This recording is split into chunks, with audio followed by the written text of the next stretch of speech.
Hello बच्चों, let's read this question. This question says that distinguish between the following tubular reabsorption and tubular secretion.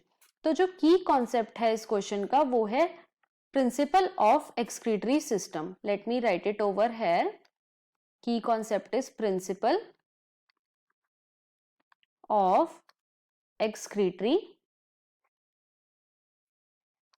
System.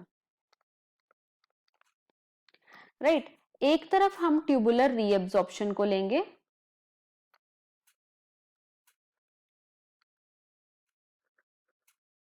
और एक तरफ हम tubular secretion को लेंगे. सबसे पहले हम देखेंगे कि ट्यूबुलर रीअब्जॉर्प्शन क्या होता है. तो ब्लड जो है वो फिल्टर होने के लिए ग्लोमेरुलस में आता है. ग्लोमेरुलस से वो फिल्टर होके बाउमेंस कैप्सूल में जाता है और बाउमेंस कैप्सूल में से फिर वो नेफ्रॉन के ट्यूबुलर स्ट्रक्चर में चला जाता है. अब जो फिल्ट्रेट ट्यूबुलर स्ट्रक्चर में आया उसमें से मोस्ट ऑफ द सब्सटेंसेस जो होते हैं वो रीअब्सॉर्ब कर लिए जाते हैं. क्यों? क्योंकि ज्यादातर चीजें जो होती हैं वो काम की होती हैं, जैसे कि ग्लूकोज और अमाइनो एसिड. उनको हम अपनी बॉडी से ऐसे ही लॉस्ट नहीं करने दे सकते. तो जो मैक्सिमम चीजें हैं उनका रीअब्सॉर्प्शन हो जाता है, मतलब कि वो ब्लड में दोबारा से चली जाती हैं. वो ब्लड में दोबारा से चली जाती हैं. लेकिन ऐसी चीजें जो कि हमारी बॉडी में ऑलरेडी बहुत ज्यादा अमाउंट में प्रेजेंट हैं, वो फिल्ट्रेट में भी ज्यादा है और वो ब्लड में भी ज्यादा है, तो उनको क्या करा दिया जाता है? उनका सेक्रीशन करा दिया जाता है, मतलब कि उनको रिमूव करा दिया जाता है. अब कौन कौन सी चीजों का जो है रीएब्जॉर्प्शन होता है, तो मैं अगर बात करूं तो रीएब्जॉर्प्शन होता है mainly glucose, amino acid, solutes like sodium, potassium और water. Right.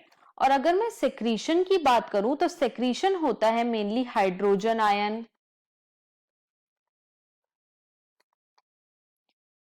Ammonium ion, urea,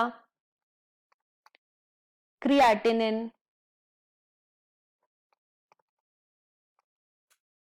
और भी कई सारी चीजें जो कि हमारी बॉडी के लिए हार्मफुल हैं या हमारी बॉडी को उनकी जरूरत नहीं है, जैसे कि ड्रग्स. तो जो मेन फंक्शन है रीएब्जॉर्प्शन का वो है वाटर को बचाना या फिर एसेंशियल आयन को बचाना. सो essential ions and water are conserved in tubular reabsorption. और ट्यूबुलर सेक्रीशन का मेन काम क्या है कि ये हमारे ब्लड को क्लियर करता है. It clears the blood. Right. तो ये मेन डिफरेंसेस हैं बिटवीन ट्यूबुलर रीएब्जॉर्प्शन और tubular secretion. I hope you understood it well. Best of luck.